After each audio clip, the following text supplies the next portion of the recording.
ભગવાન ભોલેનાથ કી જય. શિવ મહાપુરાણ આપણે આગળ ચાલીએ. હૃદય કમળ ઉપર ભગવાન શિવજીનું આવાહન કરીએ. શાંતમ પદ્માસનસ્તમ શશિધર મુકુટમ પંચવક્ત્રમ ત્રિનેત્રમ શૂલમ વજ્રમ ચ ખડગમ પરશુભેદમ દક્ષ ભાગે વહંતમ નાગમ પાશાં ચ ઘંટાં ડમરુક સહિતાં ચાંકુશં વામભાગે નાનાલંકારયુક્तं સ્ફટિકમણિનિભં પાર્વતીશં નમામિ. આવાહનમ આવાહયામિ, આસनं સમર્પયામિ, પ્રાર્થનાપૂર્વક નમસ્કાર કરીષ્યામિ. પાદ્યોપાદ્યમ સમર્પયામિ, અસ્તે અર્ઘ્યમ સમર્પયામિ, પ્રાર્થનાપૂર્વક નમસ્કાર કરીષ્યામિ. શ્રી પંચાક્ષરથી આપણે એમની સ્તુતિ કરીએ. નાગેન્દ્રહારાય ત્રિલોચનાય ભસ્માંગરાગાય મહેશ્વરાય નિત્યાય શુદ્ધાય દિગંબરાય તસ્મૈ નકારાય નમઃ શિવાય. મંદાકિની સલિલચંદન ચર્ચિતાય નંદીશ્વરાય પ્રમથનાથ મહેશ્વરાય મંદાર પુષ્પ બહુપુષ્પ સુપૂજિતાય તસ્મૈ મકારાય નમઃ શિવાય.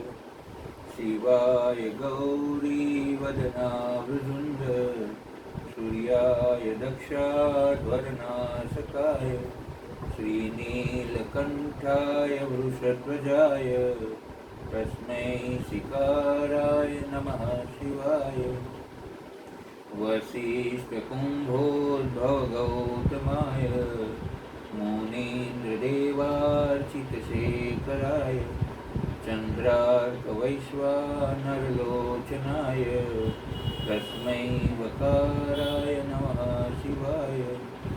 યક્ષસ્વરૂપાય જટાધરાય પિનાકહસ્તાય સનાતનાય દિવ્યાય દેવાય દિગંબરાય તસ્મૈ યકારાય નમઃ શિવાય. પંચાક્ષરમિદં પુણ્યં ય પઠેત શિવસન્નિધૌ શિવલોકમ અવાપ્નોતિ શિવેન સહ મોદતે. ત્રિદલં ત્રિગુણાકારં ત્રિનેત્રં ચતુરાયુધં ત્રિજન્મ પાપસંહારં એકબિલ્વં શિવાર્પણમસ્તુ. મૃત્યુંજય મહાદેવ ત્રાહિ માં શરણં ગતં જન્મ મૃત્યુ જરા વ્યાધિ પીડિतं કર્મબંધને. નમઃ શિવાય નમઃ શિવાય હર હર ભોલે નમઃ શિવાય. વિશ્વેશ્વરાય શિવ વિશ્વેશ્વરાય હર હર ભોલે નમઃ શિવાય. નમઃ શિવાય નમઃ શિવાય હર હર ભોલે નમઃ શિવાય. શિવ મહાપુરાણ ભાગ 21. યોગ. નીલા આસમાની પડદામાં આવે આભલા જેવા તારા ઝબૂકતા હતા. આગે ગંગાના વહેતા નીરનો ધ્વનિ માના વાત્સલ્ય શોર જેવો વહેતો ગાજતો હતો. તપોવન સાવ શાંત હતું. તમે જરા બોલવામાં સ્વચ્છતા રાખજો, સુષ્માએ પતિને કહ્યું. શા કારણે? બા બાપુજી સૂતા છે. તમારો કલસોર તેમને કાને જાય એ કેવું ખરાબ દેખાય. હું ઊંચે સાદે નહીં બોલું, પણ સાહજિક ઊંચે સાદે વાર્તાલાપ થઈ જાય તો એવું ન ચાલે. આપણે બ્રાહ્મણ છીએ. સંયમ નિયમની પાળ વચ્ચે આપણું જીવન વહેણ વહેવું જોઈએ. નિર્બદ્ધ નહીં. ભલા એ તો હું એ સમજું છું, પણ તો પછી વિધાતાએ તમારામાં આવા રૂપ કેમ દીધા? આવી કામણગારી આંખોને કોયલ જેવો મીઠો કંઠ કેમ આપ્યો? પતિની પોતાના પ્રત્યેની પરવશતા સુષ્માને છૂપો હર્ષ પણ થયો. તમને વહેલા પરણી એ જ મારી ભૂલ છે. મારા ઉત્કટ પ્રેમે તમને એમ કરતા નક્કી વાર્યા જ હોત. સુષ્માને લાગ્યું સ્વામી સાચી વાત કરી રહ્યા છે. હા હા, અમે એમ નવરા પડ્યા હશું તમારી ઉત્કટતા જોવા. એ નરી આંખે ન દેખાય. ભીતરના ચક્ષુથી નારી પુરુષના સૂક્ષ્મ ભાવોને કળી શકે છે. એટલે એ પતિની બન્યા વિના રહી શકે જ નહીં. મને એમ કે તમે કેવળ ગ્રંથ જ્ઞાની હશો, પણ રસશાસ્ત્રએ ભણ્યા છો ખરા. એ શાસ્ત્ર પત્ની પાસેથી ભણાય છે. પોથી પર પડેલા અક્ષરોથી એ શાસ્ત્ર સાચી રીતે શીખી શકાતું નથી. પુરુષમાં રસોર્મી પત્ની જ જગાડી શકે. તમે મારા એવા પત્ની છો એટલે હું શુષ્ક તાપસ જીવન જીવનારો છતાં રસમય બની ગયો છું. જુઓ, એમ કરતાં કરતાં વળી સાદ ઊંચો થઈ જાય છે.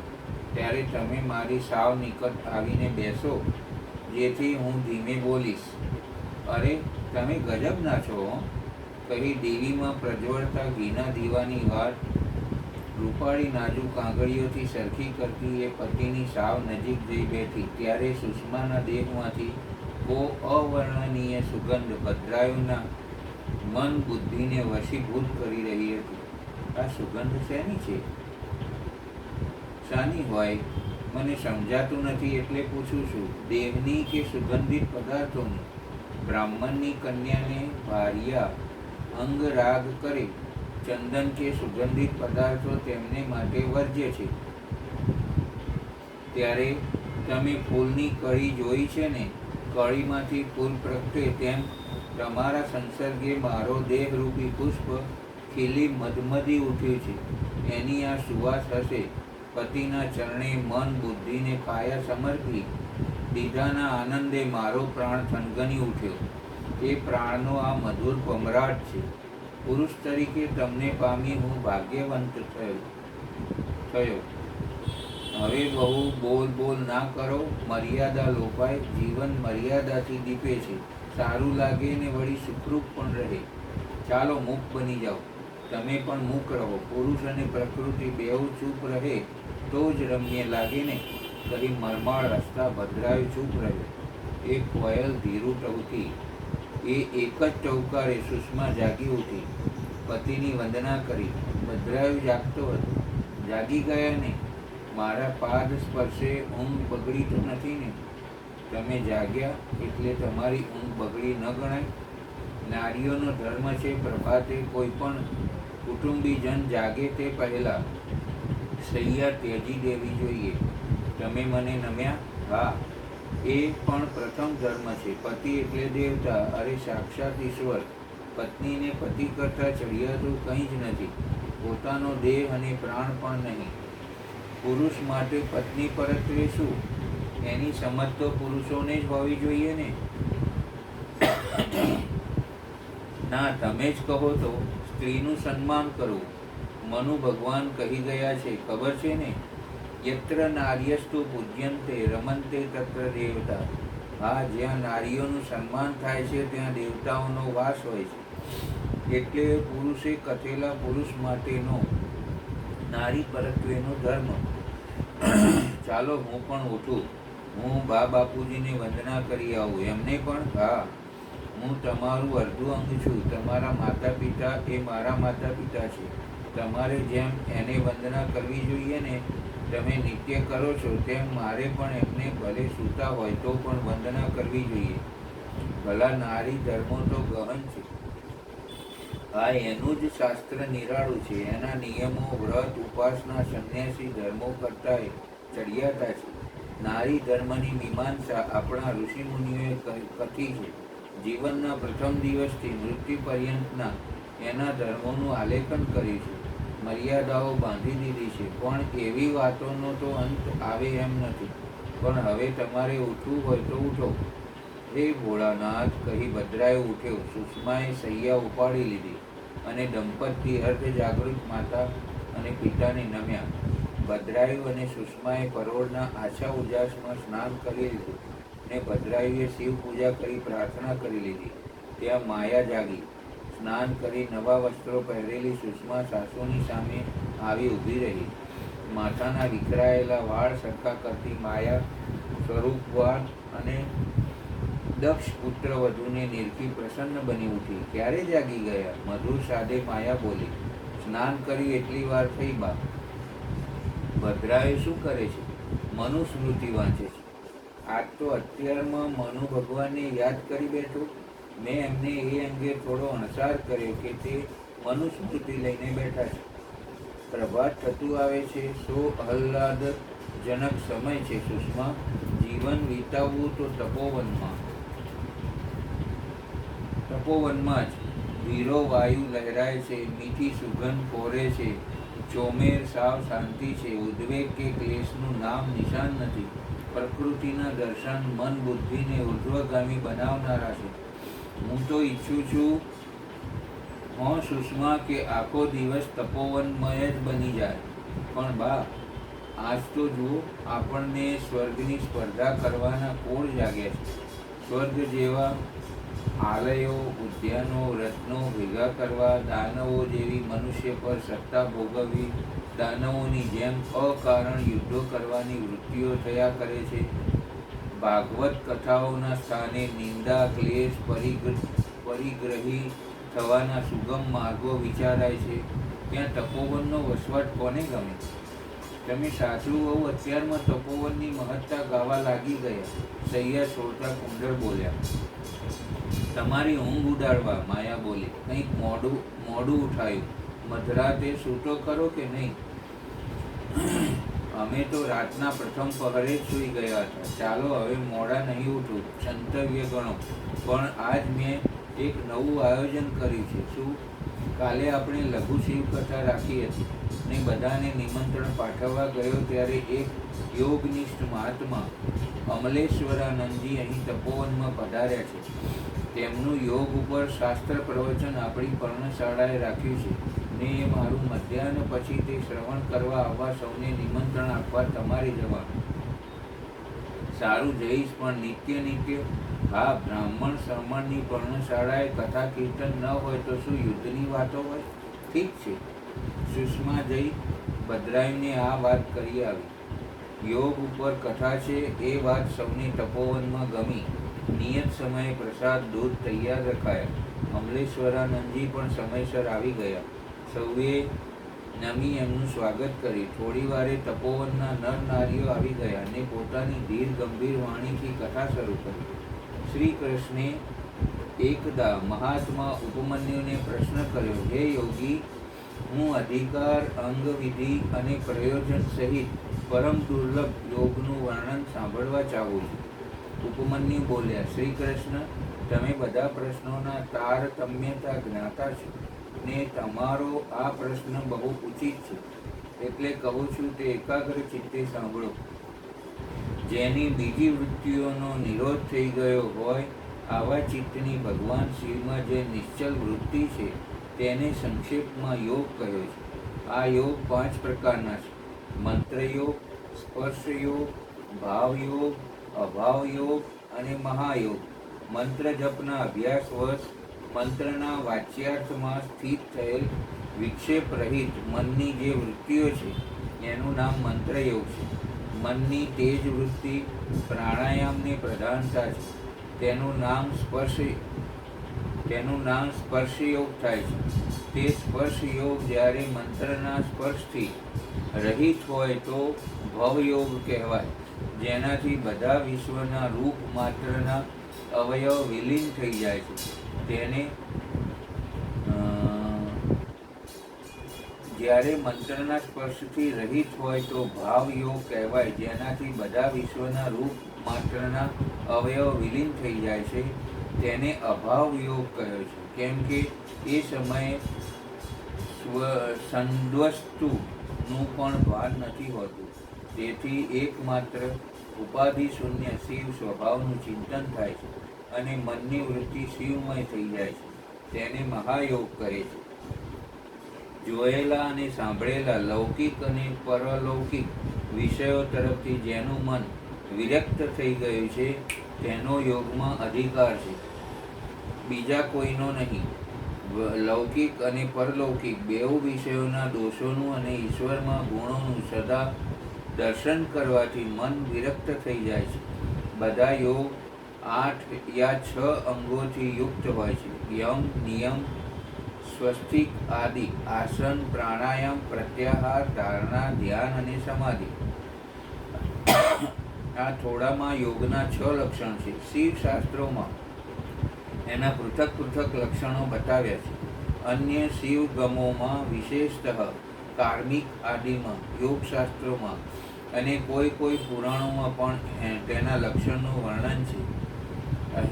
અહિંસા, સત્ય, આસ્તેય, બ્રહ્મચર્ય અને અપરિગ્રહ આ સત્પુરુષોએ યમ કહેલ છે.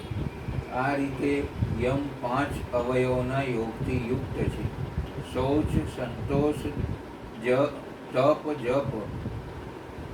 જપ એટલે સ્વાધ્યાય અને પ્રણિધાન આ 5 ભેદોથી યુક્ત બીજા યોગાંગના નિયમ કહ્યા છે. તાત્પર્ય એ છે કે નિયમ પોતાના અંગોના ભેદથી 5 પ્રકારના છે. આસનના 8 ભેદ છે. સ્વસ્તિકાસન, પદ્માસન, અર્ધચંદ્રાસન, વીરાસન, યોગાસન, પ્રસાદિતાસન અને પર્યકાસન. અને પોતાની રુચિ અનુસારનું આસન. પોતાના શરીરમાં પ્રગટ થયેલ જે વાયુ છે તેને પ્રાણ કહે છે. તેને રોકવો ને તેનો આયામ છે. આ પ્રાણાયામના 3 ભેદ છે. યમક, પૂરક અને કુંભક.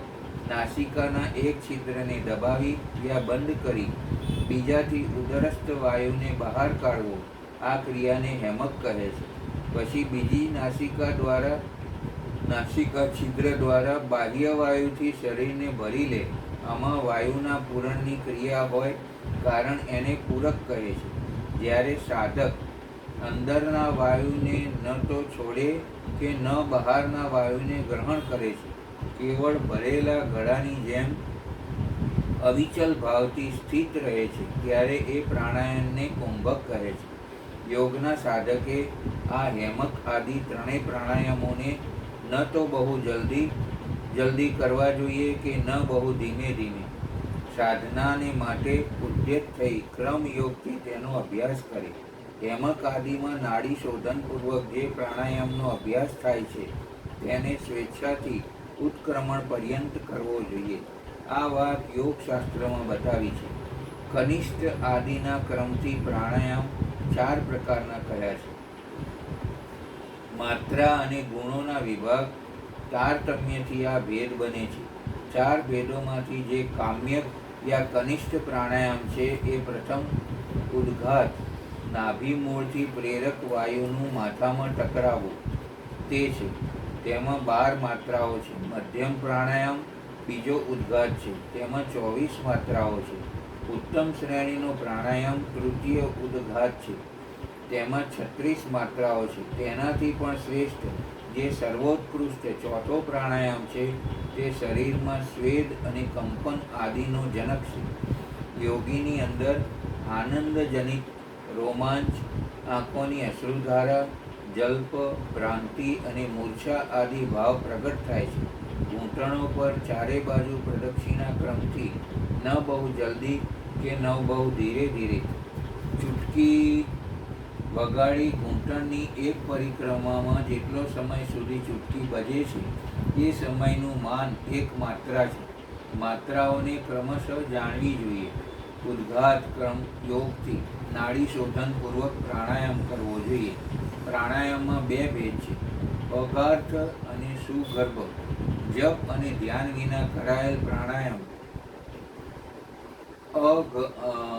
અગર્ભ કહેવાય છે અને જપ તથા ધ્યાનના સહયોગપૂર્વક કરાયેલ પ્રાણાયામને સગર્ભ કહે છે. અગર્ભથી સગર્ભ પ્રાણાયામ 100 ગણો ઉત્તમ છે. એથી યોગીઓ સગર્ભ પ્રાણાયામ કરે છે. પ્રાણ વિજયથી જ શરીરમાં વાયુઓ પર વિજય પમાય છે. પ્રાણ, અપાન, સમાન, ઉદાન, વ્યાન, નાગ, કૂર્મ, પૂકલ, દેવદત્ત અને ધનંજય આ 10 પ્રાણવાયુ છે. પ્રાણ પ્રમાણ કરે છે, એથી એને પ્રાણ કહે છે. જે કંઈ ભોજન કરાય છે એથી એ વાયુ નીચે લઈ જાય છે તેને અપાન કહે છે. જે વાયુ બધા અંગોને વધારતો તેનામાં વ્યાપ્ત રહે છે તેનું નામ વ્યાન છે. જે વાયુ મર્મ સ્થાનોને ઉત્તેજિત કરે છે તેને ઉદાન સંજ્ઞા છે. જે વાયુ બધા અંગોને સમભાવથી લઈ ચાલે છે તે પોતાના એ સમનયન રૂપ કર્મથી સમાન કહેવાય છે. મોઢેથી ઉગલવામાં કારણભૂત વાયુને નાગ કહે છે. આંખ ખોલવાના વ્યાપારમાં કૂર્મ નામના વાયુની સ્થિતિ છે. છીંકમાં કુકલ નામના વાયુની સ્થિતિ છે. ધનંજય નામે વાયુ બધા શરીરમાં વ્યાપ્ત રહે છે. તે મૃતક શરીરને પણ નથી છોડતો. ક્રમથી અભ્યાસમાં લેવાયેલ આ પ્રાણાયામ જ્યારે ઉચિત પ્રમાણ યા માત્રાથી યુક્ત થઈ જાય છે ત્યારે તે કર્તાના સારાય દોષોને દગ્ધ કરી દે છે અને તેના શરીરની રક્ષા કરે છે. પ્રાણ ઉપર વિજય પ્રાપ્ત થઈ જાય તો તેનાથી પ્રગટ થવાવાળા ચિહ્નોને સારી પેઠે જુએ છે. પહેલી વાત એ હોય છે કે વિષ્ઠા, મૂત્ર અને કફની માત્રા ઘટવા લાગે છે. વધારે ભોજન કરવાની શક્તિ થઈ જાય છે અને શ્વાસ વિલંબથી ચાલે છે. શરીરમાં હલકાપણું આવી જાય છે. શીઘ્ર ચાલવાની શક્તિ પ્રગટ થાય છે. હૃદયમાં ઉત્સાહ વધે છે. સ્વરમાં મીઠાશ આવે છે.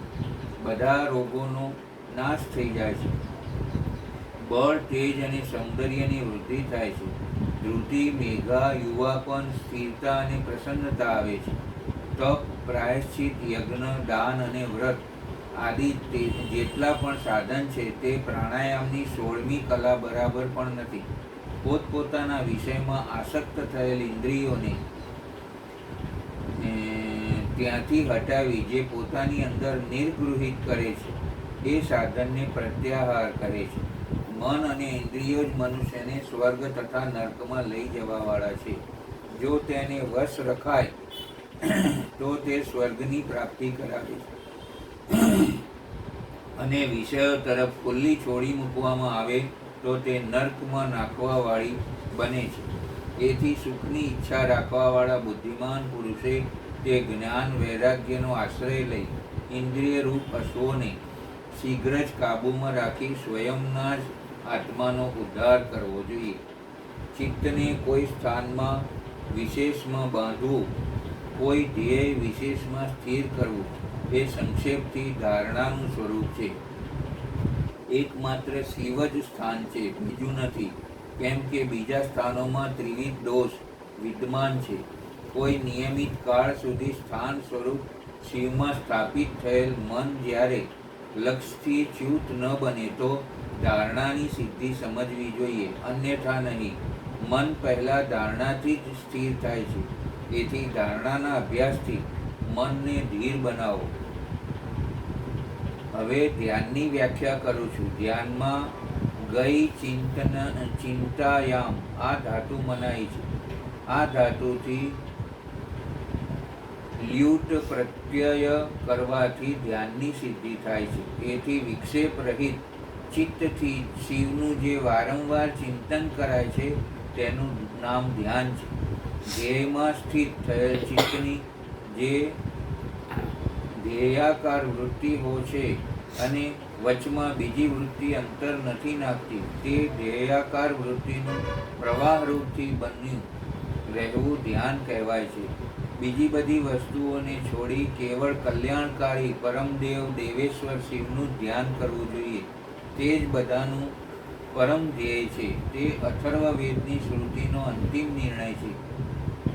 એ જ રીતે શિવાદેવી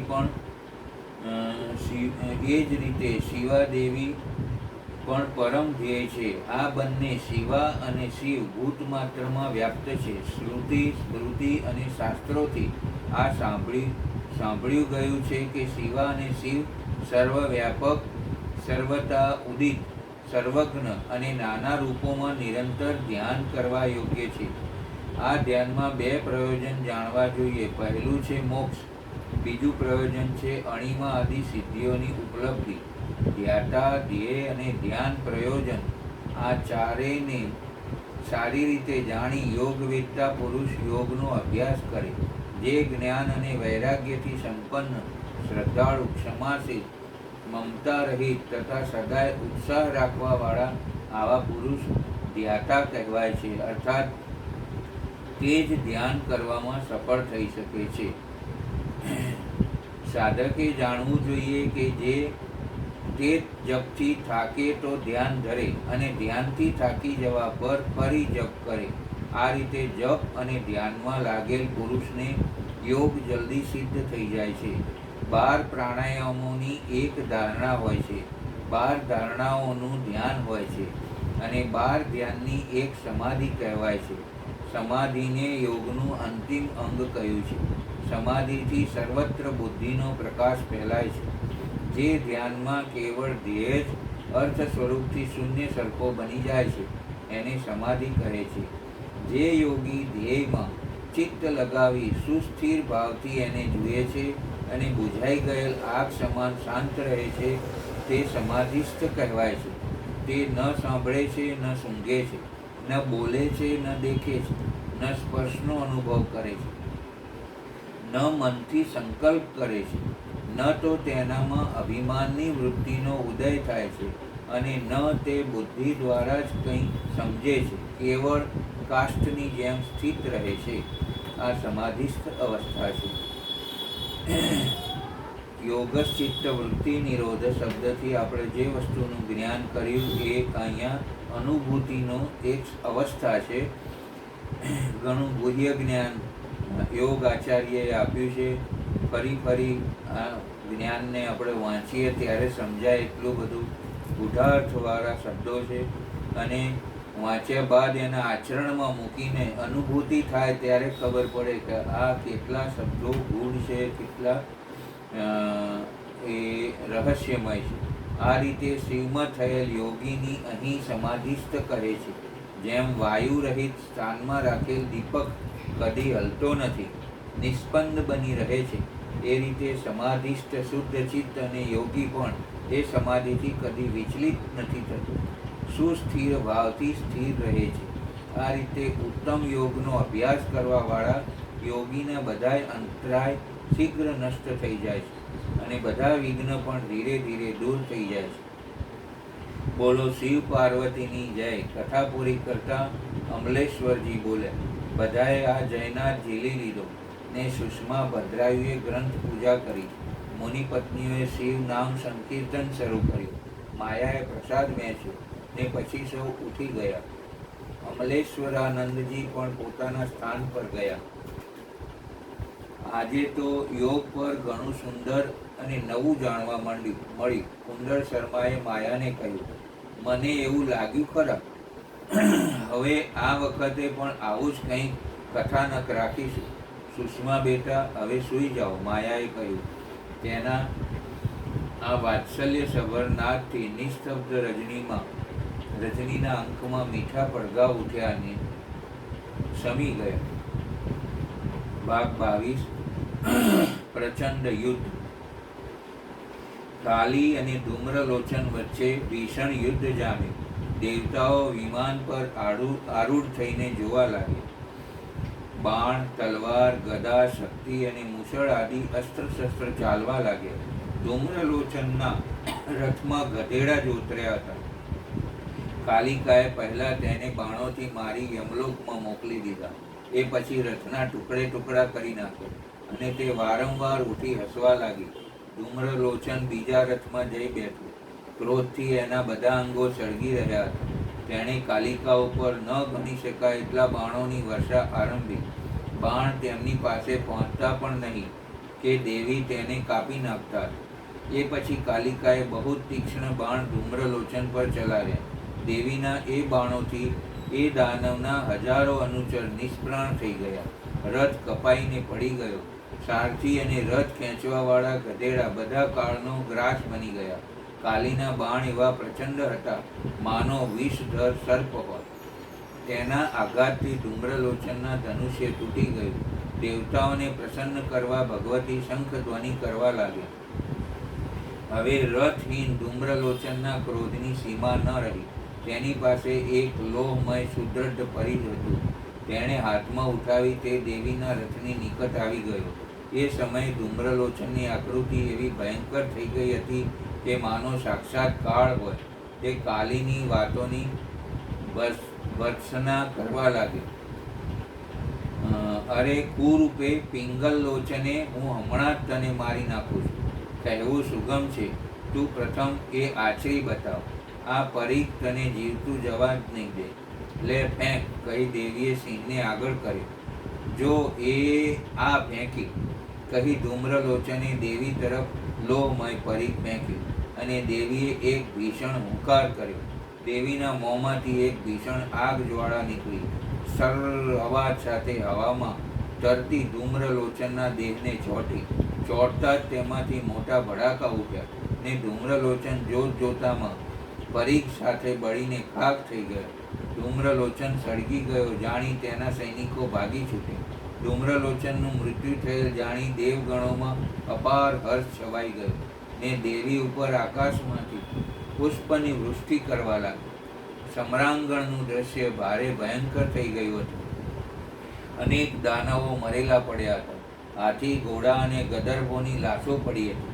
યુદ્ધ ભૂમિમાં પડેલા નિષ્પ્રાણ દાનવોને ગીધ, કાગડા, શિયાળ, બાજ અને પિશાચ નોચવા તથા કોલાહલ કરવામાં વ્યસ્ત હતો. હવે ભગવતી જગદંબા યુદ્ધ ભૂમિમાંથી અલગ થઈ થોડે દૂર ચાલી ગઈ, અને તેમણે ઉચ્ચ સ્વરથી શંખનાદ આરંભ્યો. આ ધ્વનિ વિપક્ષીઓ માટે ભયપ્રદ હતો. એ સમયે શુંભ એના ભુવન પર હતો. તેણે આ શંખ ધ્વનિ સાંભળ્યો. એ પછી થોડી જ વારે ભાગીને આવતા દાનવો દેખાયા. તેઓના અંગે અંગ છેદાઈ ગયા હતા, રુધિરથી ભીંજાયેલા હતા. કોઈના હાથ, પગ, આંખો ન હતા. મોંએથી કેવળ આક્રંદ કરી શકતા હતા. એ બધાની આવી હાલત જોઈ શુંભે પૂછ્યું, અરે તમે લોકો ભાગીને કેમ આવ્યા? ત્યારે શું કરીએ? સમરાંગણમાં ટકી શકાય તો ને? ધૂમ્રલોચન ક્યાં? એને તો કાલીએ મારી નાખ્યું. એ સુંદર મુખવાળી સ્ત્રી ક્યાં ગઈ? મને બધી વાત કરો. એણે તો આ સંહાર વેર્યો છે. આ શંખ પણ તે અંબિકા જ બજાવી રહી છે. દેવતાઓને હર્ષ પામી રહ્યા છે સ્વામી. દેવીના સિંહે તમામ દાનવોને મારી નાખ્યા છે. ધૂમ્રલોચન પણ મરી ગયા. ત્યારે અમે માન્યું કે અમારો પરાજય નિશ્ચિત છે. ત્યારે અમે ભાગ્યા અને આપની પાસે માંડ આવ્યા છીએ. મહારાજ, આશ્ચર્યની વાત તો એ છે કે દેવી એકલી છે. હા, સુર સંતાપક દેવી સાથે એક પણ સૈનિક નથી. કૈલાસપતિ શિવજી સદાય એની સમીપ રહે છે. અમે ભાગી ચૂક્યા છીએ. સમય આવે ભૂત, પિશાચ, યક્ષ, ગંધર્વ, કિન્નર અને મનુષ્ય આ બધા તેની સહાય આવે તેમ છે. એથી તો એ સમગ્ર સંસારનો નાશ કરી શકે તેમ છે. તો એને થોડા દાનવો મારવા એ કંઈ ભારે વાત નથી. એમણે ધૂમ્રલોચનનું એક બાણ અર્ધ રસ્તે જ કાપી નાખ્યું છે. એના સિંહની ડડક જ કાળજા બેસાડવા માટે બસ છે. હવે સ્વામી, આપને ઠીક લાગે તેમ કરો. અમે નજરે જોયેલું તે બધું અનુભવેલું આપને વિદિત કર્યું છે. નિશુંભ, શુંભે નાના ભાઈ નિશુંભને આ સાંભળી કહ્યું, આ બધી વાતો તે પણ સાંભળી. હવે ચાલો આ મારું પરામર્શ એકાંતમાં જઈને કરીએ. ચાલો આ સારું પરામર્શ એકાંતમાં જઈને કરીએ. બેઉ ભાઈ કોઈ વાત પણ ન સાંભળી જાય તેવા સ્થાને બેઠા.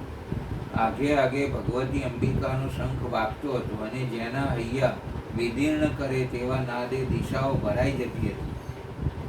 તે ધ્વનિ સાંભળતા બેઉ વારંવાર કંપતા હતા. સિંહની કદી કદી એવી તો ભીષણ ધડક પૂછતી કે દાનવો નગરમાં બેઠા બેઠા પણ મૂર્છિત થઈ જતા હતા. કાલીએ ધૂમ્રલોચન જેવા વીરને મારી નાખ્યો. દાનવો બચ્યા તેટલા ગવાઈને પાછા ફર્યા. લાગે છે કાળ ફર્યો છે. હવે આગળ શું કરવું? આપણો વિનાશ અર્થે જ અંબિકા અહીં આવી છે. યુદ્ધ કરીશું તો જીતીશું નહીં, કહે પાતાળમાં ચાલ્યા જઈશું. શુંભે નિશુંભને કહ્યું, મોટા ભાઈ, એ વાત વિરોચિત નથી. યુદ્ધથી ડરીને ભાગવામાં અપકીર્તિ છે. મારી પાસે મોટા મોટા યુદ્ધ વિશારદ સરદારો છે, સૈન્ય છે. હું પોતે પણ યુદ્ધ પ્રવીણ છું. વળી અંબિકા એકલી છે. અત્યારે તો એની સહાય કોઈ જ નથી. હું માનું છું ત્યાં સુધી તું પણ કાલીને નહીં જીતી શકી.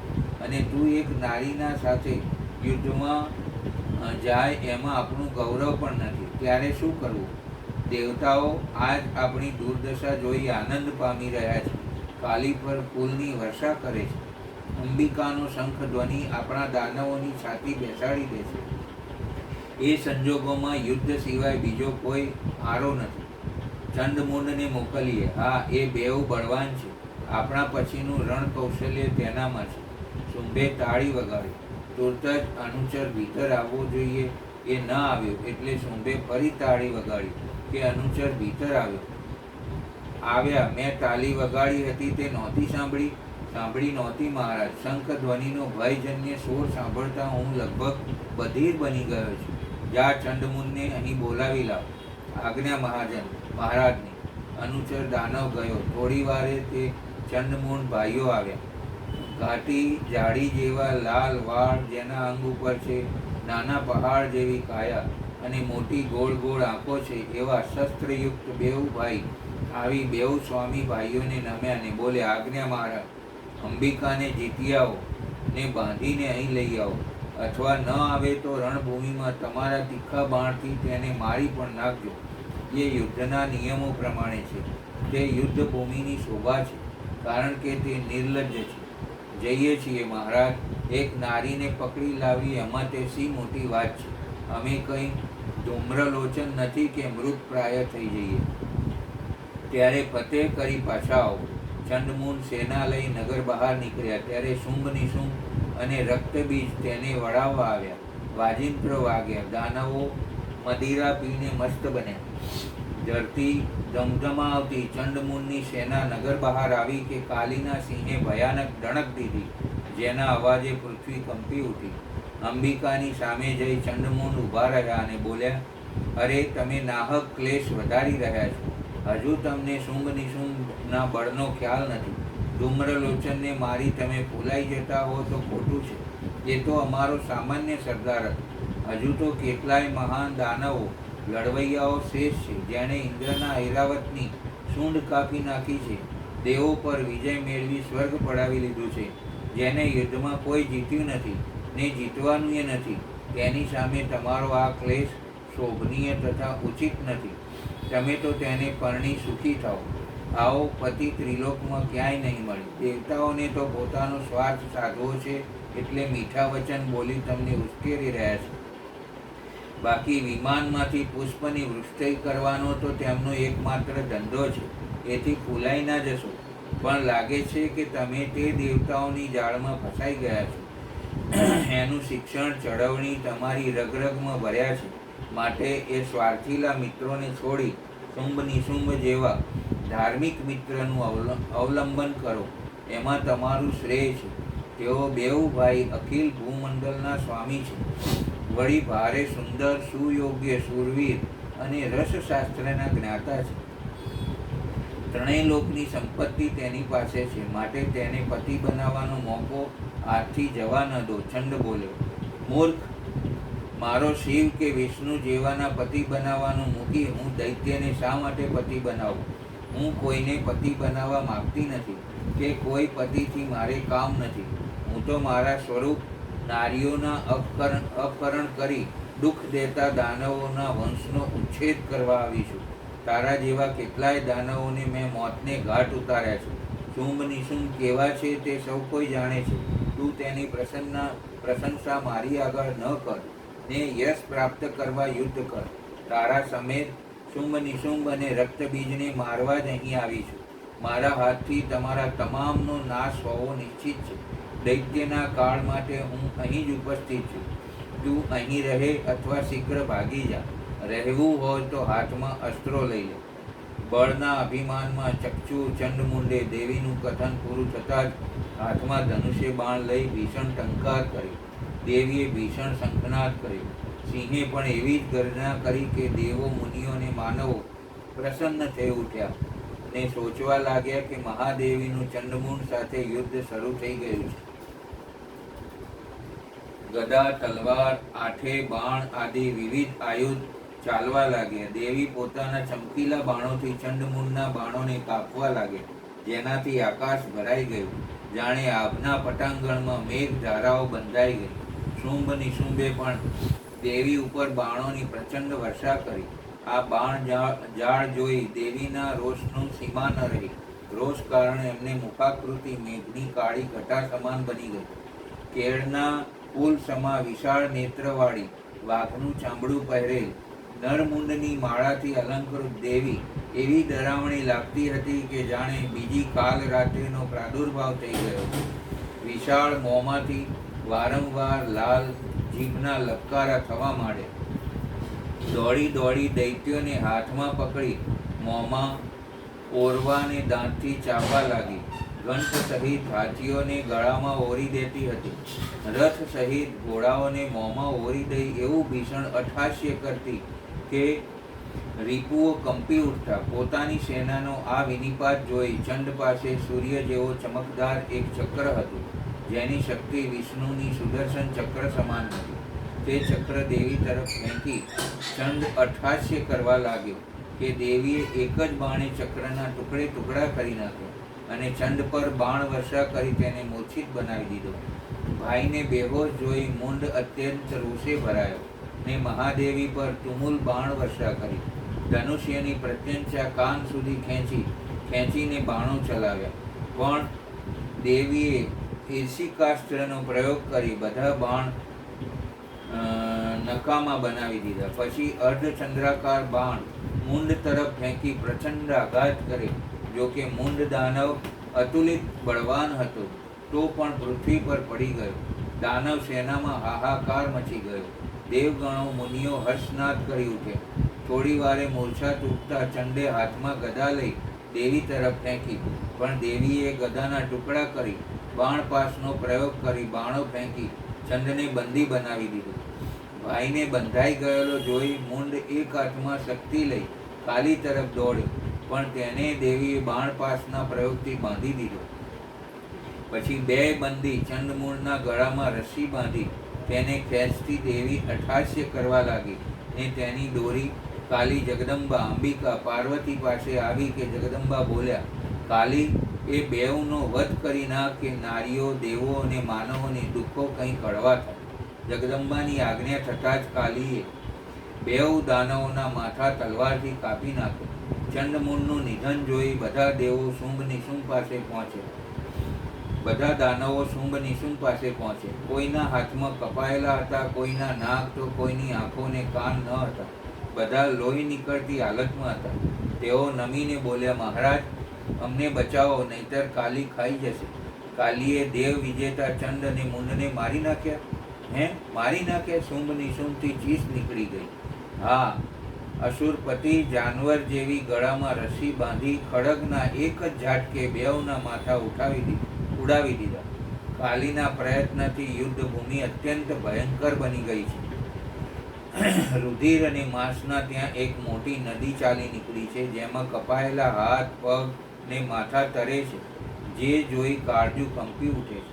મહારાજ, હવે આપ બચવા અને કુળની રક્ષા કરવા શીઘ્ર પાતાળમાં જ ચાલ્યા જાઓ, નહીતર રોષભરી કાલી અહીં આવી આપને પણ હણી નાખશે. બધા જ રાક્ષસ કુળનો ઉચ્છેદ કરવા હું આવી છું. આમ કાલીએ ગર્જના કરી અમને કર્યું છે. હવે આવી દયાજન્ય પત્ની આપને મળે તોય શું ને ન મળે તોય શું, પણ એને મેળવવા હવે દાનવોને કંપાવો નહીં. બુદ્ધિમાનો કહે છે કે થોડા પ્રયોજન સારું, મોટું કષ્ટ સામે ન આવવા દેવું જોઈએ. અહીં આવું જ થઈ રહ્યું છે. કેવળ એક જ સ્ત્રી બધા રાક્ષસોને ખાઈ જઈ રહી છે અને આપની પાસે સૈનિકો છે તોય આપને રણ લલકાર કરી રહી છે. અરે ભાઈઓ, તમે ગવાયેલા હોવાથી આવી કાયર સરખી વાતો કરી રહ્યા છો. બાકી કાલીને મારવા અમારું એક જ મંત્રયુક્ત બાણ બસ છે. તમારે જીવવું હોય તો પાતાળમાં ચાલ્યા જાઓ. વિજય સંબંધમાં અમને કોઈ જ શંકા નથી. વળી જીવન ને મૃત્યુ દેવ આધીન છે. બ્રહ્મા વિષ્ણુ પણ તેને આધીન છે.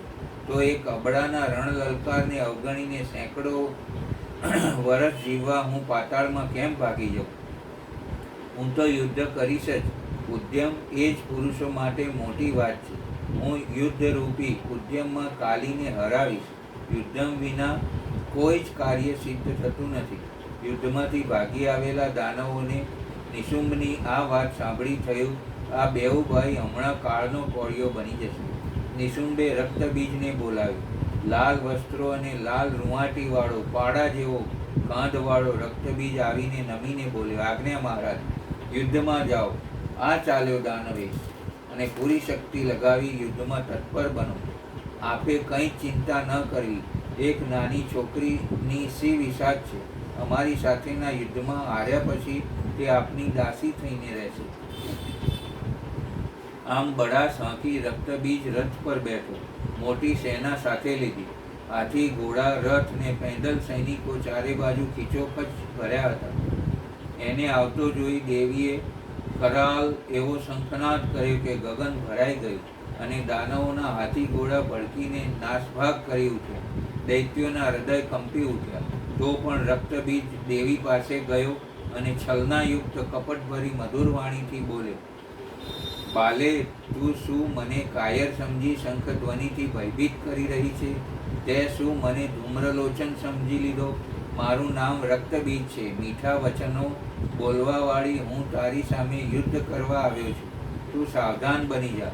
આજ તું મારું પરાક્રમ જો. તારી પાસે આજ સુધી જેટલા કાયર આવ્યા તે શ્રેણીનો હું નથી.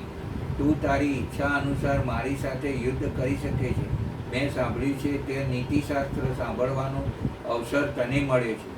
હવે જો તું સાહિત્ય શાસ્ત્રનું પૂરું જ્ઞાન રાખતી હોત તો મારી વાત સાંભળ. મારું કથન સત્ય અને યુક્તિપૂર્ણ છે. રસ 9 છે. તેમાં 2 મુખ્ય છે, શૃંગાર અને શાંત રસ. તેમાં પણ શૃંગાર રસ પ્રધાનતા રાખે છે, જેના પ્રભાવે વિષ્ણુ લક્ષ્મીની સાથે, બ્રહ્મા સાવિત્રી સાથે બિરાજે છે, ઇન્દ્ર શચીની સાથે અને શિવ પાર્વતી સાથે રહે છે.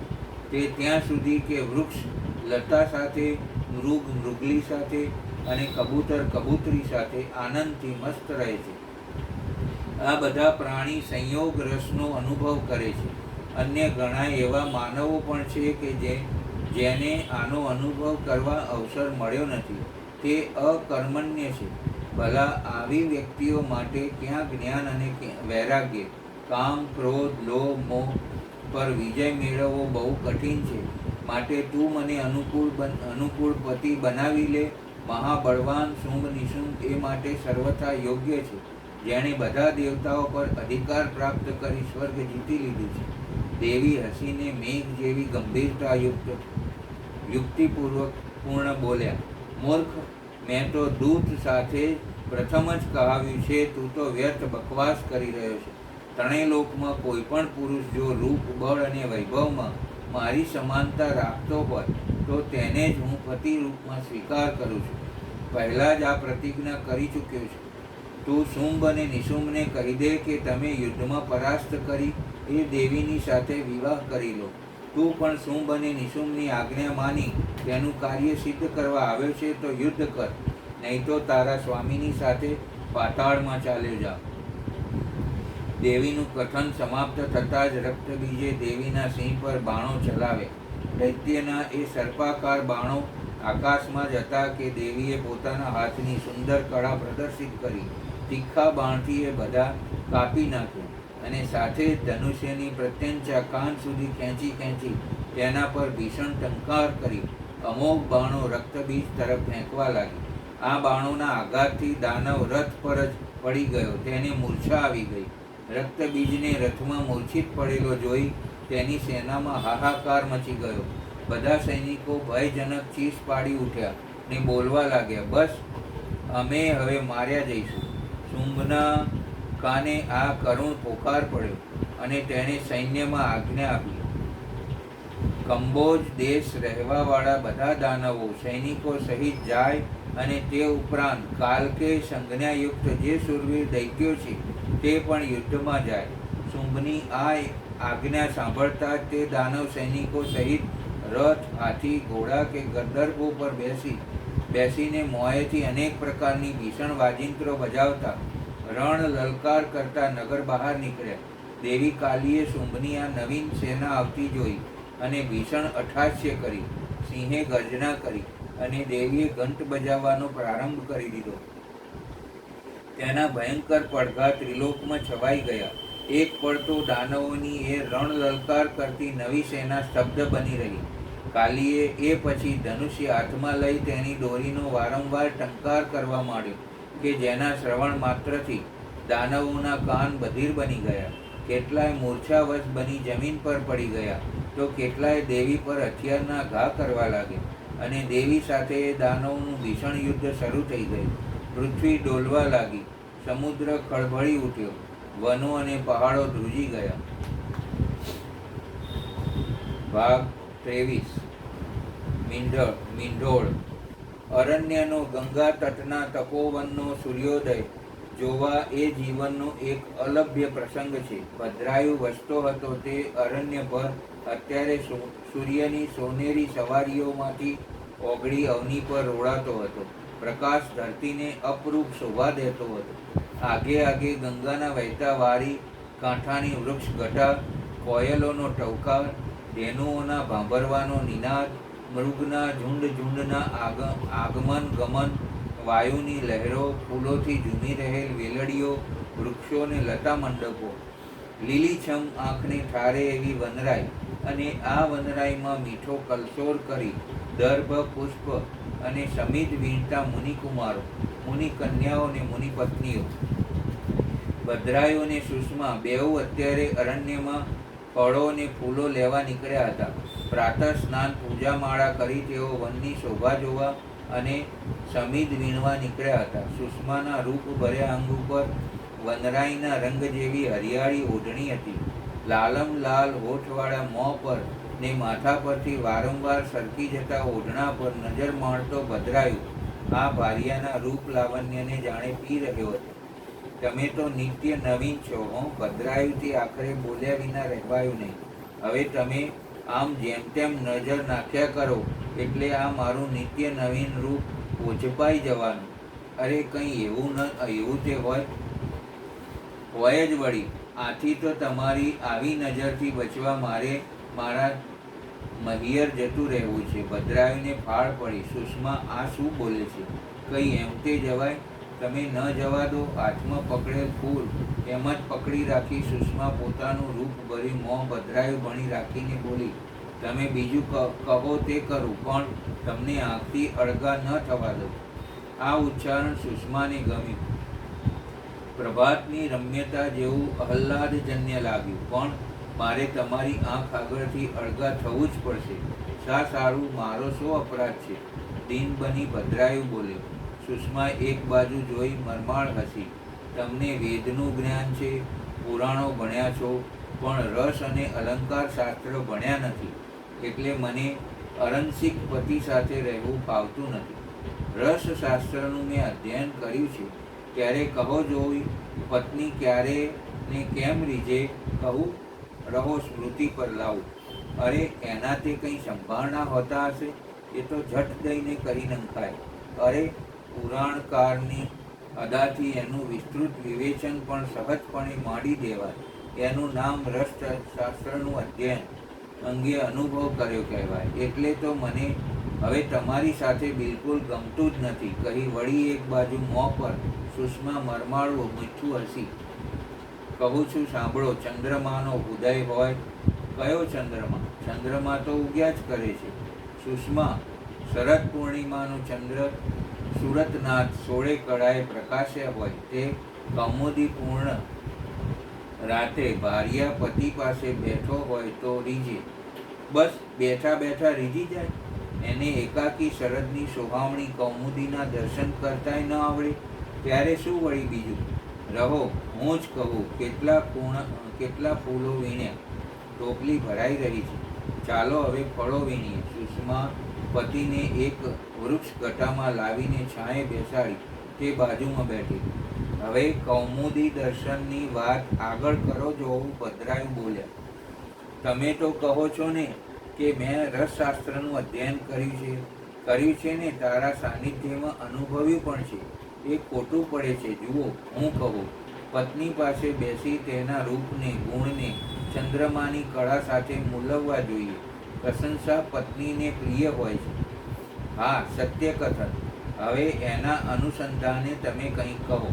કે પછી ભાર્યા પાસે અંગ પરથી સુગંધિત પદાર્થો કે ફૂલના હાર પહેરી બેસવું જોઈએ. હસવું આવે એમાં શૃંગાર રસમાં વાક્યનું ઉચ્ચારણ કરી પત્નીના મસ્તક ને દેહ પર હાથ પસારવો જોઈએ. પછી વાતો મીઠી કરવી જોઈએ. એ તો ન કરો તો જાઓ ક્યાં? ભારિયા રીસાઈ જાય. ઠીક, હવે ભારિયાને રીઝવવાના અન્ય પ્રકારો કયા કયા છે? એને રેશમી વસ્ત્રોને અલંકારો લાવી દેવા. બ્રાહ્મણ પત્ની માટે તો એ વર્જ્ય છે. તમે તો બ્રાહ્મણ છો, તમારી પત્નીને તમે વસ્ત્ર આભૂષણથી રીઝવો છો? ના હો. ભદ્રાયુ બાળકની અદાથી જવાબ આપતો હતો, પણ એને વિમાસણ થતી હતી કે આજે સુષ્મા આવું કાં પૂછે છે? ત્યારે પત્નીને કેમ રીઝવશો? તમે રૂઠેલા છો? સુષ્માની વાક જાળને ભેદી ન શકનાર ભદ્રાયુ બોલ્યા. હા, શા માટે? ભદ્રાયુને ફાળ પડી. તમે મને રીઝવી શકતા નથી માટે. પણ તમે કહો છો તેમ કરું છું. મને રીઝવો. તમારી સાથે રાતભર બેસીશ ને સભર વાતો કરીશ. પછી તમારા કંઠમાં પહેરાવેલા સુગંધિત પુષ્પોની વેણીને હાર બનાવીશ. ઠીક છે, એ ચાલે. ફળ, દર્ભ, પુષ્પ હું એકલો વીણવા જઈશ. તમને કષ્ટ નહીં આપું. એટલે આશ્રમે હું તમારા વિના કાળની એકલતાનો અનુભવ કરું. ચાલો, સાથે લઈ જઈશ. હળવે પગલે ચાલી. તમારામાં બહુ અરસિકતા છે. મને એ હવે નહીં પોસાય. હું તો મારે મૈયર જતી રહીશ. અરે, કંઈ એવું થાય, હું તમારા વિના એક પળ નહીં રહી શકું. પત્નીના સ્નેહ સરોવરમાં સદૈવ નાહતો ભદ્રાયુ લાચારીથી બોલે. સુષ્માને લાગ્યું કે હવે પતિને ભોળા અને પોતાના પ્રેમવશ પતિને સાચી વાત કરી દેવી જોઈએ. તમે મારી વિના ન રહી શકો એ તમારો વાંક છે. મેં તો તમને કદી એક ઊંચો શકુન પણ નથી કહ્યો. અન્ય મુનિપત્નીઓને અંબિકાનું યુદ્ધ જોવા તેડી જવા મુનિઓ કહી રહ્યા છે, ત્યારે મેં તો પણ તમને કદી કહ્યું નથી. મારો કયો અપરાધ થયો છે? ભદ્રાયુ સાચે જ દીન બને. સુષ્મા હવે તો કંઈક મોટેથી હસી પડી. તે બોલી, જુઓ, હવે હું સાચું કહું છું, સાંભળો. કહો, તમે પતિ બનો છો એટલે મારે મારા મહિયર જવું જોઈએ. તમે પિતા બનો છો એટલે મારે મારા મહિયર જવું જોઈએ. અરે, તમારો ભલો થાય, એમાં વળી જવાની વાત ક્યાં આવી? ત્યાં કે જ્યાં તમે રસ અને અલંકાર શાસ્ત્ર ભણ્યા નથી એ ભણી રહો, ત્યાં હું આવી રહીશ, તમારું સંતાન લઈને. સગર્ભા પત્નીએ પતિ પાસેથી જવું જ જોઈએ. હા, એવું કોણે કહ્યું? જો કહેનારા અત્યારે તમારી સામે ઊભા હોય તો તમે એની સાથે ઝઘડો કરો. પણ એ બધા ઋષિમુનિઓને બ્રહ્માજી તો દૂર રહ્યા છે, એટલે એ બધા તમારા રોષનો ભોગ બનતા અટકી ગયા છે. આવું શાસ્ત્રોક્ત વિધાન છે. ખરે આમ લોકશાસ્ત્રનું ને મુનિઓને શાસ્ત્ર આ બેવું કહે છે. તમે આમ ઉલટા સુલટું બોલતા હતા ત્યાં જ મને શક પડ્યો હતો. સુષ્મા ભોળા પુરાણ રથ અને બાળક જેવા સ્વભાવના પતિને જોઈ રહી. તેને થયું, સાચે જ પતિ પોતાના વિના એકલા નહીં રહી શકે. મારા વિના એ સ્નાન કરવા જળનો ઘડોય નહીં ઉપાડી શકે. હું સામે નહીં બેઠી હોઉં તો એ ફળાહાર પણ નહીં કરે. દૂધ, મધ ને ઘી મારા હાથના દીધેલા સિવાય અન્યના હાથના એ કેમ આરોગી શકશે? બા બિચારા એમના દુઃખે વ્યથિત બનશે, પણ મહિયર ગયા વિના સે રડે. બા કાલે કે થોડા દિવસો પછી તેડવા આવશે. ઠીક, ચાલો આશ્રમે. બા કહેશે તેમ કરીશું. બા કંઈ લોક રિવાજથી થોડા જુદા પડે ને સાવિત્રી દેવી કહે કે મારે તમને તેડી જવા છે, એટલે બા કંઈ થોડા ના પાડે. ભદ્રાયુનો સાથ ગુનો બની ગયો. હજુ તો મારે કદાચ જવું પડે તોય વાર છે. મને બરાબર યાદ છે કે ગણેશજીના બેમાંથી એક પણ ભારિયા કદી જ એમને મૈયર ગયા જ નથી. એ તો દેવ કહેવાય. આપણે તાપસ બ્રાહ્મણ, એમની સરખામણી શે થાય? પણ કન્યાનું તો મા બાપે દાન દીધા પછી વળી મૈયર જવાની વાત કેવી? આ તમારું કથન સર્વાંગ સંપૂર્ણ શાસ્ત્ર સંમત છે, પણ આ પ્રસંગ એવો છે કે લોકાચાર એવો છે. ભગવાન ધન્વંતરી એવું કહે છે કે સગર્ભાએ પતિથી દૂર દૂર વસવું જોઈએ. આ વિધાન અનુસાર હું કથું છું. તમે મને મૈયર જવાનું કહ્યું. હવે આશ્રમે જતા મારા પગ નહીં ઉપડે. લ્યો, હું બાવડું ઝાલી બેઠા કરું, કહી સુષ્માએ પતિના બેઉ હાથ પકડ્યા. તમે બે હાથ પકડી રાખો, તમારો સ્પર્શ મધુર લાગે છે. ના, નારી પોતે જ માધુર્યની મૂર્તિ છે, એમાં એનો સ્પર્શ મધુર કેમ ન હોય? ત્યારે તો કહું છું, મારા હાથ અને દેહને જકડી રાખો. ગાંડા કાઢોમાં આશ્રમે ચાલો, જટ ફળ વીણી લઈએ. મધ્યાંતર થશે, બા બાપુ ભૂખ્યા ન થયા હોય. ભદ્રાયુ આ મીઠાશ વેરતા સુષ્માના શકુનોને વશ થયો ને ફળો તોડી જોડી ભરી લીધી. પતિને વાટમાં સંયમ, નિયમ અને બ્રહ્મતેજના પાઠ ભણાવતી સુષ્મા પર્ણશાળાએ લાવી આડકતરું માયાને પતિની વ્યથાનું નિવેદન કર્યું ને માયાએ ભદ્રાયુને કહ્યું, બેટા ભદ્રાયુ, કેમ બા, તારે એક પ્રવાસ આવી પડ્યો છે. જો ભગવતી અંબિકા તારા લગ્નની ચોરી માયરામાંથી પેલા બે દૈત્યો તમારું અપહરણ કરવા આવેલ તેને જોઈ ક્રોધથી સળગી આ દૈત્યોના સ્વામી શુંભ નિશુંભને મારવા તેના નગર પર ગયા છે. હવે ત્યાં જઈ મહાદેવીના રણ સંગ્રામની વિગતો જાણી લાવી અમને કહે એટલે સંતોષ થાય. પણ બા, મહાદેવી પાર્વતી અંગે કંઈ ચિંતાજનક હોય ખરું? ના, પણ મેં સાંભળ્યું તારા બાપુ કાલે કૈલાસ બાજુ ગયા હતા. ત્યાં ગણોએ કહેલું કે મહાદેવીએ શંકરને યાદ કર્યા છે, એટલે શિવજી આજકાલમાં પાર્વતી પાસે જશે. હવે આ શિવ ગમનની વાત જાણી ત્યારથી મને લાગે છે કે કદાચ યુદ્ધ પ્રસંગ ગંભીર હોય અને મહાદેવી ભયમાં પણ હોય. ભદ્રાયુને થોડો સમય સીમંત વિધિ પતી જતા સુધી યુક્તિથી બહાર મોકલવા જાણી જોઈ મહાદેવી પરના કલ્પિત ભયની વાત કરી. ભલે તો જઈ આવું. ક્યારે? હવે આવા કાર્યમાં કંઈ ડીલ કરાય? ભલે, કાલે સવારમાં જઈશ. માયાને નિરાશ થઈ. કુંડળને માયાએ ભદ્રાયુના ગમનની વાત કરી. વેદ ન કથ્યું. સુષ્મા આ સાંભળતી હતી ને પતિને પોતાનો વિયોગ થતો રહે છે એ કલ્પનાઓનું તેનું હૈયું ચીરાતું હતું.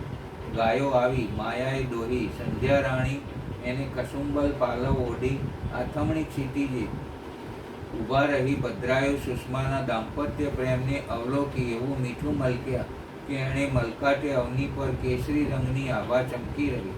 રાત્રિ ભોજન લઈ લીધા. સુષ્મા પતિ પાસે આવી. તેની ઉદાસીનતા હટાવવા વાતો કરવા બેઠી.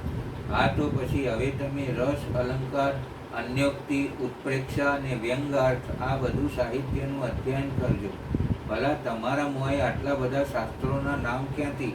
કેમ, હું પણ તાપસ બ્રાહ્મણની કન્યા છું. શાસ્ત્રોની જાણકારી વિપ્ર દીકરા દીકરીઓની જીવહારો નહીં હોય તો બીજે ક્યાં હશે? અચ્છા, રસ એટલે તો તમે સજીવ રસમૂર્તિ. તમને સમજ્યો એટલે રસશાસ્ત્ર ભણી જ ગયો. જાણો ને ખરું?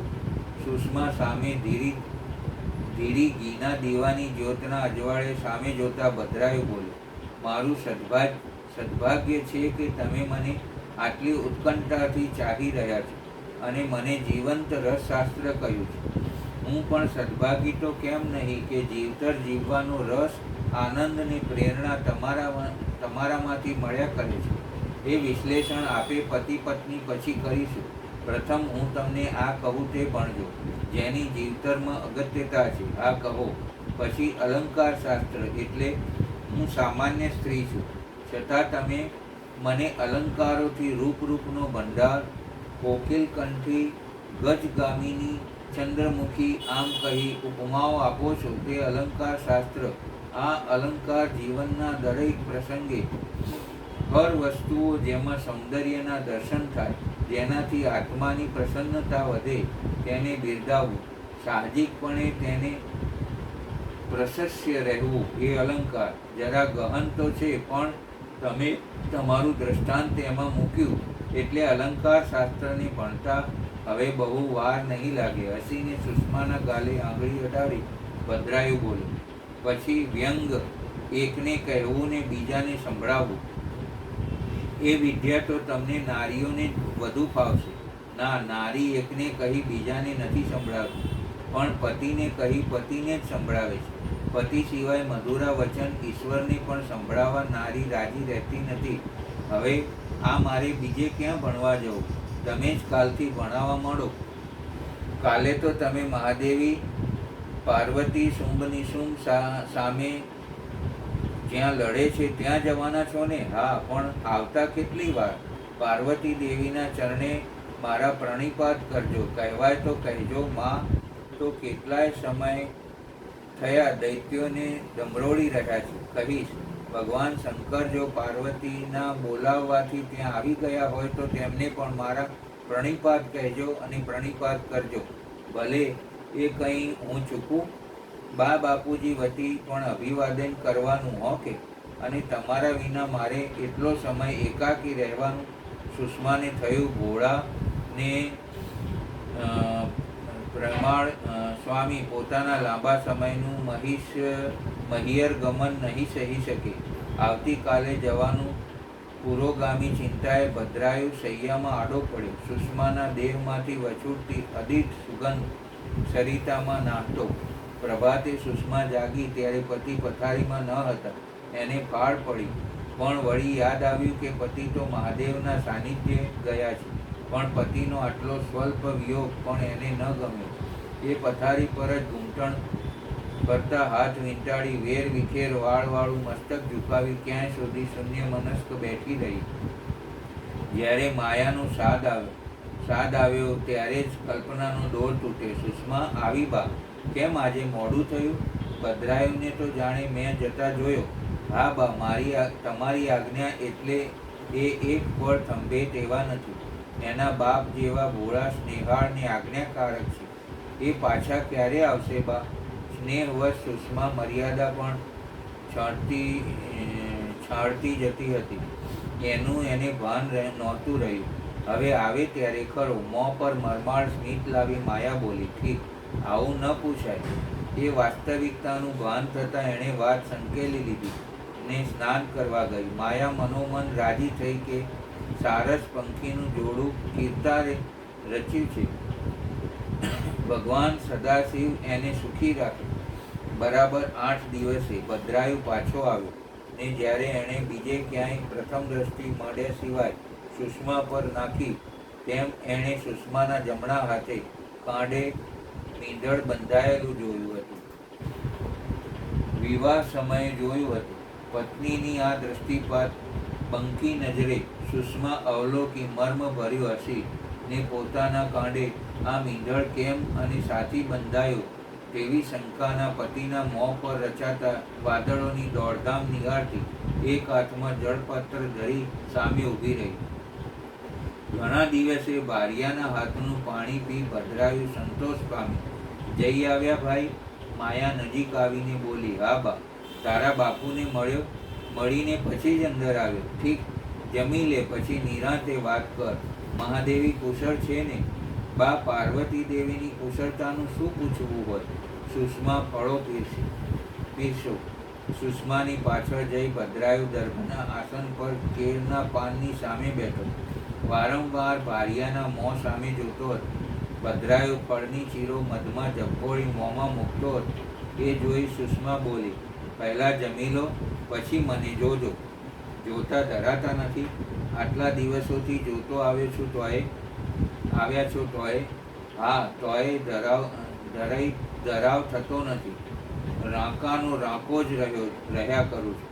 મારું એમ કહેવાનું નથી કે તમે મને ન જુઓ, પણ બા બાપુ દેવીના સમાચારની વાટ જોઈ રહ્યા છે. એ તો ઠીક, પણ તમે મને એ સમાચાર આપો કે હાથે મીંઢળ કેમ બાંધી? હું ગયો ત્યારે તો કંઈ ન હતું. લ્યો, હવે લાજો ને જમી લો, કહી સુષ્માએ મોં ઘૂંટણ વચ્ચે છુપાવી ગઈને મલકાઈ ખરી. મીંઢળનું નિગૂઢ રહસ્ય ન પામી શકનાર ભદ્રાયુ બા બાપુને દેવીના સમાચાર આપવાની ઉતાવળે ઉઠ્યા અને બેઠો. સુષ્મા પણ માયાની પાસે આવી બેસી ગઈ. ભદ્રાયુ, હવે માંડીને વાત કર. શી વાત કરું પિતાજી? મહાદેવી અંબિકા તો પરમ સૌમ્યપણે સિંહારૂઢ છે, પણ તેમના તેજમાંથી નિષ્પન્ન થયેલી ભગવતી કાલી ભીષણ રણજંગ ખેલે છે. એમણે ધૂમ્રલોચનને માર્યો, ચંડમુંડને તો બાંધી શ્વાનને ગળે રસ્સી બાંધે તેમ બાંધી ખડકના ઝાટકે માથા ઉડાડી દીધા. અત્યારે રક્તબીજ સામે લડે છે, પણ એ તો હવે કદાચ હણાઈ ચૂક્યો હશે. હવે શુંભ નિશુંભ સાથે યુદ્ધ ચડતા પહેલા માએ શિવજીને તેડાવ્યા છે. એ એક રહસ્યમય વાત છે. શિવજીને યુદ્ધમાં સહાય કરવા પાર્વતી કદી જ ન બોલાવે.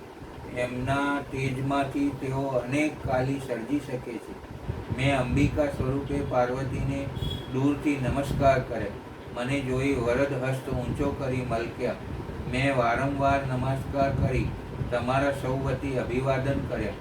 બહુ રૂડું કામ થયું બેટા, કુંડલ શર્મા બોલ્યા. ભદ્રાયુના માથામાં સુષ્માના હાથે મીંઢળ બંધાયાના રહસ્યોદ્ઘાટનના આંચકા આવતા હતા.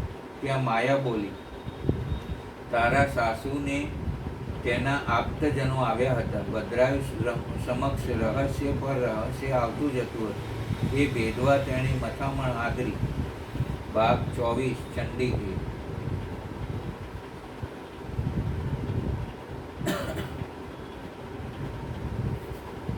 ભદ્રાયુ આવીને ગયો. તેના આશીર્વાદ આપ્યા એટલે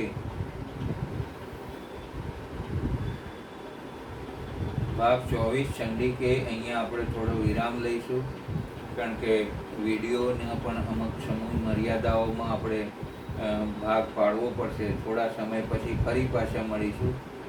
નમઃ શિવાય, ઓમ નમઃ શિવાય, હર હર ભોલે નમઃ શિવાય, વિશ્વેશ્વરાય શિવ વિશ્વેશ્વરાય, હર હર ભોલે નમઃ શિવાય, નમઃ શિવાય, ઓમ નમઃ શિવાય, હર હર ભોલે નમઃ શિવાય.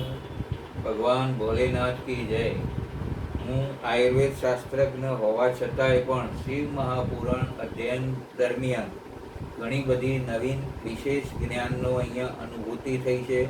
જેમ કે યોગનું જેટલું પઠન પાઠન આપણે સમજ્યા, તેને મારે પણ 8-10 વાર વાંચન કરવું પડશે, મનન ચિંતન કરવું પડશે. ત્યારે આધ્યાત્મ અને યોગ બંનેનું શું આગવું મહત્વ છે. માત્ર યોગ વાંચન એ અગત્યનું નથી. આધ્યાત્મ સાથે કે કેવી રીતે તે શું સર્જિત છે અને કેવી રીતે ધ્યાન ધારણાને સમાધિ સુધી પહોંચાય છે, એ ગહન વિષય છે. એનું પઠન પાઠન ચિંતન કરવું પડશે. આપ પણ આપના વ્યવસાય ક્ષેત્રથી શિવ પારાયણને લઈને કઈ વસ્તુ આચરણમાં મૂકી શકાય એમ છે, એનું પઠન પાઠન કરી કંઈક આચરણમાં મૂકવા પ્રયાસ કરશો તો શિવ પારાયણનું આપણે જે કંઈ આ પ્રયોગ કર્યો છે એનું સાર્થકતા જીવનમાં આવશે. ભગવાન ભોલેનાથ કી જય.